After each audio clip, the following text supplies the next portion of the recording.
আল্লাহ তাআলা বলেন, আমার বান্দা যখন অস্থিরতা, বেহায়াপনা, অসভ্যতা, নোংরামি, নাফরমানি, পাপ করতে করতে এমনকি নিজের উপরে একেবারে জুলুম করে ফেলছে, নেকি বলতে কিছুই নাই,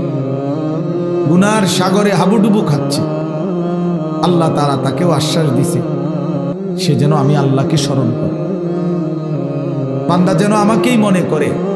এবং আমি আল্লাহর কাছে নিজের গুনাহের জন্য মাফ চায়, তওবা করে, আল্লাহকে যেন বলে আল্লাহ আপনি ছাড়া আমাকে মাফ করবে কি, আর আমি জেনে বুঝে আর করব না,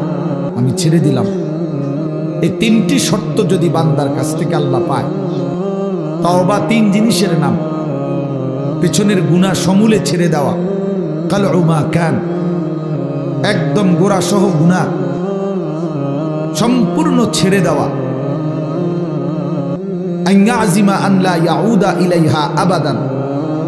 এ কথার মজবুত সিদ্ধান্ত দেওয়া যে মাওলা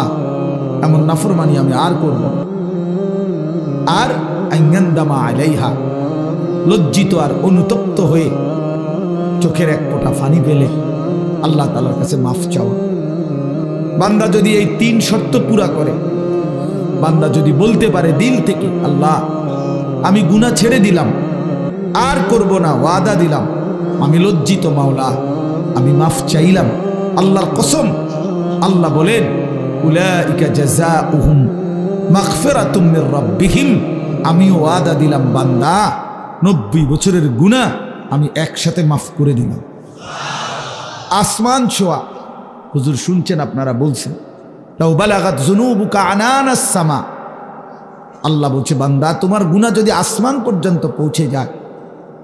তবুও যদি মাফ চাও আমি কোনো পরোয়া করি না, আমি আল্লাহ হক আদায় করে তওবা করিলে